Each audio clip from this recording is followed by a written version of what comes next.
Hi, Chris Goettl from Ivanti here. Today I'd like to talk to you about continuous vulnerability management, striving for a 14-day SLA. To start the conversation, I'd like to talk a little bit about the changing security landscape. Threat actors are constantly evolving and changing their tactics, so identifying what they're doing helps us to understand better how to react to and respond to cyber threats. So starting off, let's talk a little bit about some of the ransomware trends that we're seeing right now.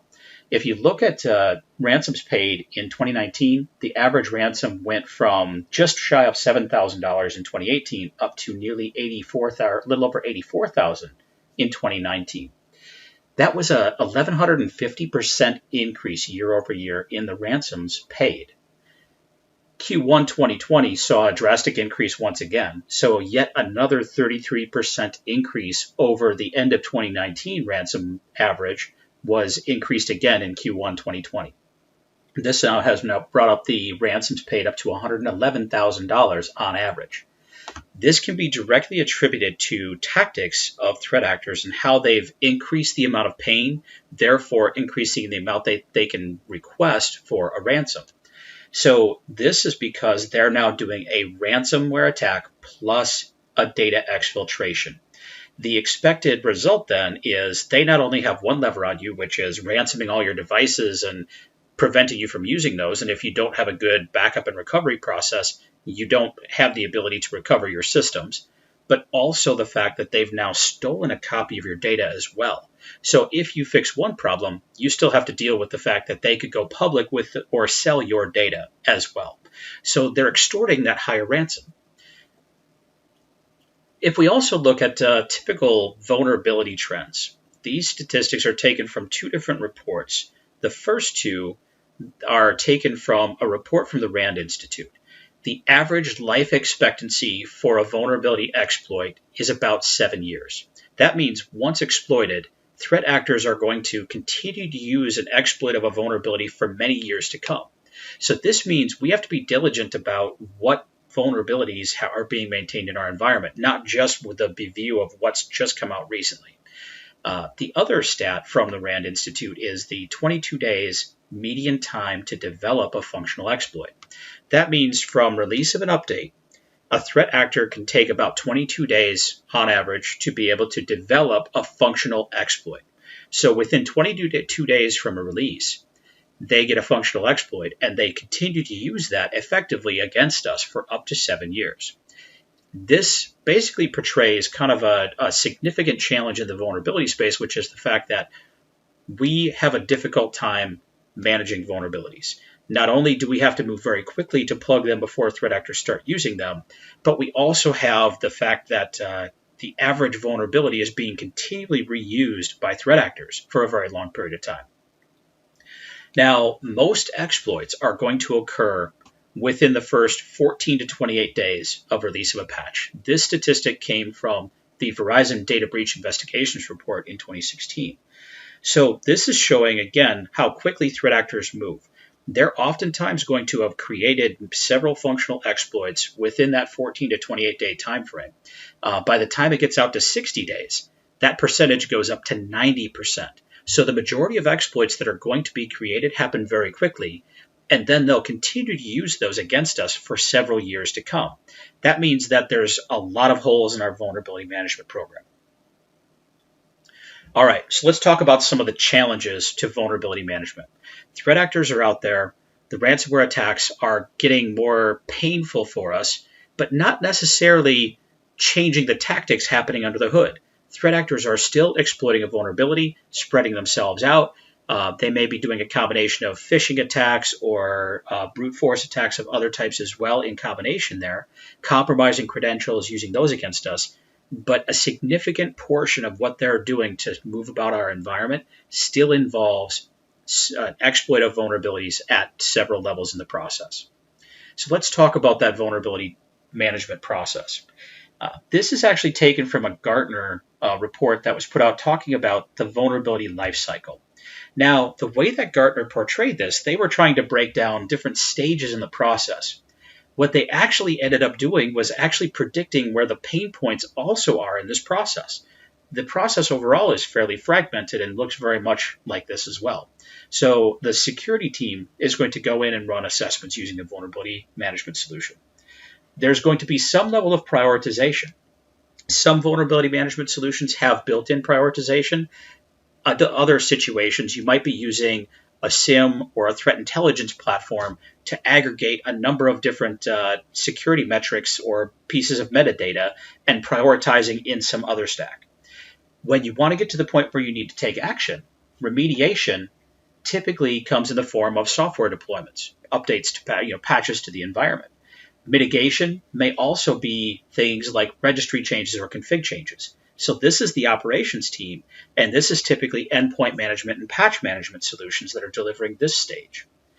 Then we go back to reassess. Now we've returned to the security team and the vulnerability management systems, and then we have to continue to look at and improve our process. Okay, so we've now got multiple teams in play. We've got fragmented processes that go across multiple technology stacks. Stakeholders are not very well integrated in this process as well. And if we don't engage well with them during this process, they'll become a barrier rather than a facilitator, which will also elongate how long this process takes. And believe me when I say this is a race. All right, so let's talk first about those different teams involved. When you have multiple teams involved, we have to coordinate very closely. Otherwise, oftentimes you end up with this type of scenario. We end up throwing the tasks or data or information over the wall and saying, here's what needs to be done, good luck. Well, if the security team does the vulnerability assessment, they go and prioritize those and hand it off to operations. If there's not a fluid transfer of information, if there isn't collaboration occurring, that process is going to end with this operations team spending a lot of time and effort to go and research, try to figure out what to do, and in the end, come back with gaps in the resolutions or having missed certain things entirely. So how hard can that handoff really be? Well, the reality is each time you do a vulnerability assessment, that could contain tens of thousands or even hundreds of thousands of detected CVEs. The operations team, when they get it, they need to deduplicate that and then go and research those CVEs to figure out exactly what action needs to be taken for each one. This, on average, takes most organizations 5 to 8 hours every time that handoff occurs. That's, again, if we're looking at a 14-day SLA, that's already one full day of time lost just in prioritization of that. This actually doesn't have to be that difficult. In a strictly data exercise, this can actually be mapped and processed in under a minute. We have the ability to do this with our technology today. The problem that most organizations have is they haven't automated that handoff. The next challenge I want to talk about is how are you prioritizing your updates? You can see here, this is a report from Recorded Futures. This was the top 10 vulnerabilities being exploited in 2019. Now, a couple of interesting things about this. You'll look on here and you'll see that going back to our 7-year shelf life, most of these vulnerabilities were not first identified in 2019. We've got several from 2018, 2017, 2015, all the way back to 2012. So that 7-year shelf life definitely plays out here. Threat actors are going to continue to get use out of vulnerabilities. So we're missing something in our prioritization. There's a gap here. And there's some additional challenges that I'd like to highlight as well. These two updates here, they were only rated by Microsoft as important when they were released. Yet they're one of the top exploited vulnerabilities. So the way that we're evaluating these could be missing some pretty significant vulnerabilities in our process. So let's go through a couple other examples. These 3 CVEs also were 0 days being exploited on the day that the update was released, and they also were only rated as important.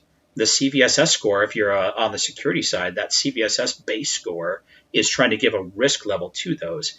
In all 3 of those cases, it was under an 8.0. It was actually either a 7.0 or a 7.5 on the CVSS scale. So risk-based prioritization. We need to go beyond some of the basic prioritization. We need to also look at other metrics like known exploited. These are the low-hanging fruit that threat actors are going to continually use against us going forward. We can also look at high-risk applications and basically treat them with a zero-tolerance policy.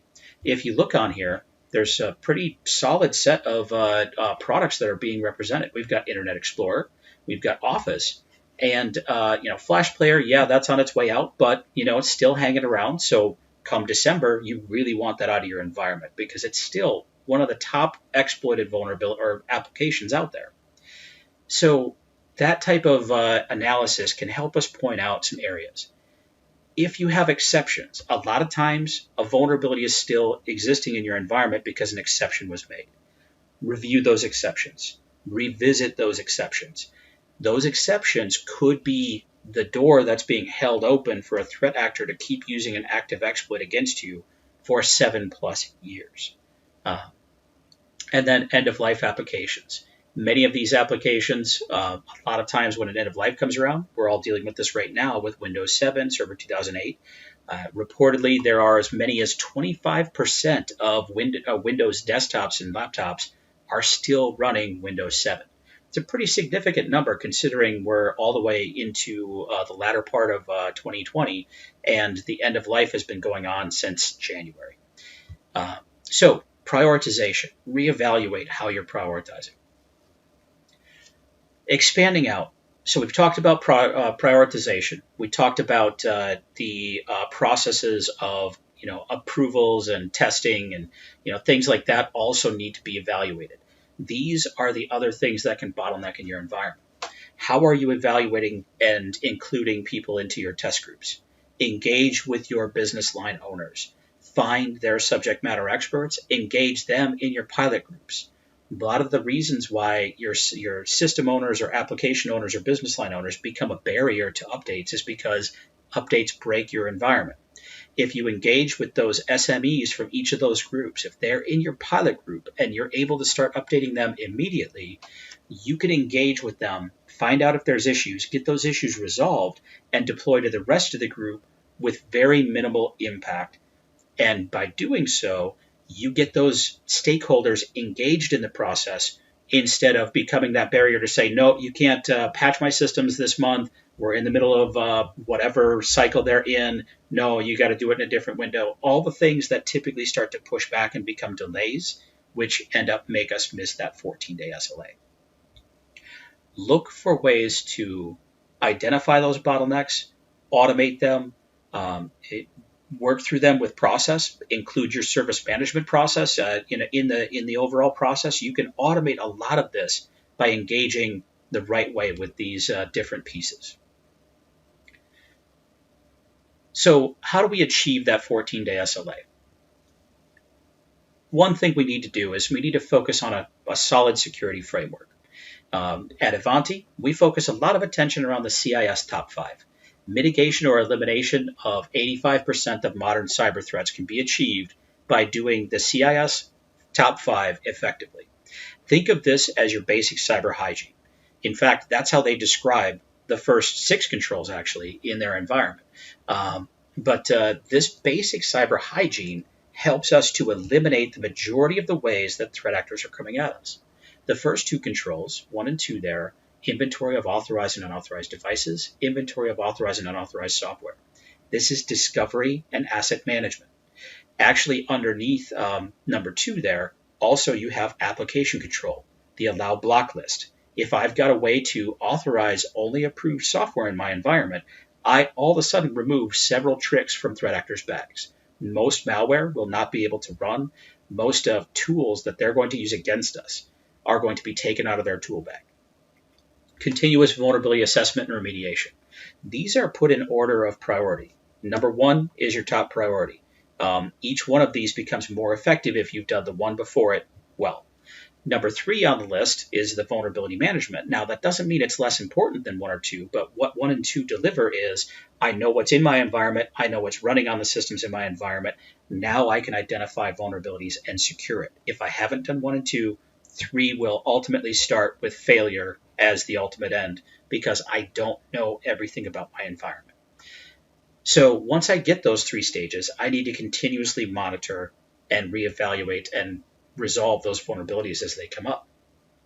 Privilege management, another key piece of the overall process of protecting your environment. A layered approach to security is best. Privileges are going to be used to basically provide the threat actors with the way that they're going to move about your environment without you noticing. They're going to get in, land on one system, and then use privilege management to compromise a credential in your environment, and then use your own system tools against you. So at that point, they're able to move around the environment with little to no chance of being detected. So we need to be able to block that and control who has admin rights, who has the ability to use system tools, and monitor that. Secure configuration. Not as many vulnerabilities occur here, but think about in the last couple of years here, we've had a lot of vulnerabilities in SSL and TLS, which basically those cipher suites and protocols had to be end of life to be able to protect our environments better. So SSL 3, TLS 1.0 and 1.1 are now shelved, and we're on to TLS 1.2. Those are configuration changes that we need to make in the environment to better secure ourselves. A security framework like this is going to help you prioritize and focus your execution. This doesn't mean that regulatory compliance is not a requirement. What this does, that regulatory frameworks like PCI, HIPAA, and others do not do for you, is it gives you a roadmap to success. It prioritizes activities to give you the biggest effect on protecting your environment. All right, so let's slightly change the way that we're talking about that. This gives it a slightly different narrative to better understand how we're going to go about securing our environment. 3 stages: sensing, the ability to discover devices, detect what's running on those devices, and continually monitor for change. Prioritization, making sure that we understand risk, not just some basic severity, but actual risk to our environment. Getting to a point where machine learning and other capabilities can help us even predict what needs to be done next. So if I know what your environment was like next month, I get new patches coming out, I can actually predict the next actions you should take. These 2 activities together give you a significant noise reduction to focus on the activities that are most important and take out the things like that average shelf life of an exploit being able to be reused constantly. Those exploits that threat actors are getting a lot of reuse out of, we're going to pull those out of the equation so they don't have that luxury. Remediation, the most important part. If I tell you you've got a million problems, that's all fine and good. But if I can help you solve a million problems, suddenly we've got a recipe for success. Proactive, make sure that your processes are ready to go. And once updates release, you're able to start assessing and move towards remediation as quickly as possible. Adaptive. In 2020, we've had the entire shift to remote work. This was a pretty significant change for all of us. Very important to be able to adapt to security scenarios like that. Automation. There's no better way to trim the edges off of a SLA like this than to automate steps that currently you're doing manually. How do we automate prioritization? How do we automate research being done? How do we automate the process of delegation of what systems need to be patched, the changes that need to be made, the window they're going to be patched in, and the approval process around that. So this is that complete vulnerability lifecycle. The ability to go from vulnerability assessment to patch remediation, provide workflows, automation, and visibility to enable the business to achieve a 14-day SLA. This is where we need to shift to get ahead of threat actors. So let's go through a couple examples of success. This first one, the U.S. Department of Homeland Security. They've been working on this for a few years. You could see that their first binding operational directive was back in 2015. This announced to all Department of Homeland Security agencies that they needed to achieve a 30-day SLA on vulnerability remediation. This year, they threw down and they declared that they were going to shift towards a 15-day SLA to fix vulnerabilities. Sorry, 2019, they made this declaration. So they've been working towards this for many years. Their methodology is top-down. It's a policy change. Non-compliance means systems are taken out of the network. A pretty harsh line to draw on that, but one that's been working effectively to drive all of those agencies towards a better secure environment. This next one is a global manufacturer, very well-known household name, 80,000 endpoints they're managing globally. They have a 14-day SLA, and they continually meet that on a regular basis. The things that they've done to be successful: they've partnered with the business. They're engaged with those business line owners. They've included those subject matter experts as the pilot users in the process. And they've made it a part of their corporate culture. This next example is another well-known retailer. Global retailer, household name, you definitely recognize them. 66,000 endpoints managed globally. They have a target 14-day SLA for remediation of security vulnerabilities for their servers. They also have a weekly remediation target for endpoints. Again, they achieve this by partnering with the business, security and operations running in parallel, tight engagement with pilot users in both stores and backend to make sure that they're getting a good coverage of testing, and ensuring that they've made this part of their corporate culture. Standardization of software made them a lot more efficient at delivering this as well, with less one-offs and other issues with third-party issues, third-party software that they had to deal with. So a couple of key takeaways as we wrap up. Build your security roadmap around a well-developed security framework like the CIS framework. Ask yourself, how accurate is your discovery and asset management program? Because threat actors, they've got great reconnaissance. If you didn't find it, chances are they will. Evaluate your vulnerability assessment and prioritization. What metrics are you using, and are they accurate enough? If you're only using things like vendor critical or a CVSS score of 8 and above, I showed you several examples, and there's even more out there of how that will miss some exploited vulnerabilities. Remember that vulnerabilities, most exploits are going to occur within 14 to 24 days of release of an update. What's your time to patch? How do you bring your SLA to that 14-day mark to get ahead of the majority of the risk that's going to affect your environment? And then continually review that security strategy and strive to improve it wherever possible. Thank you.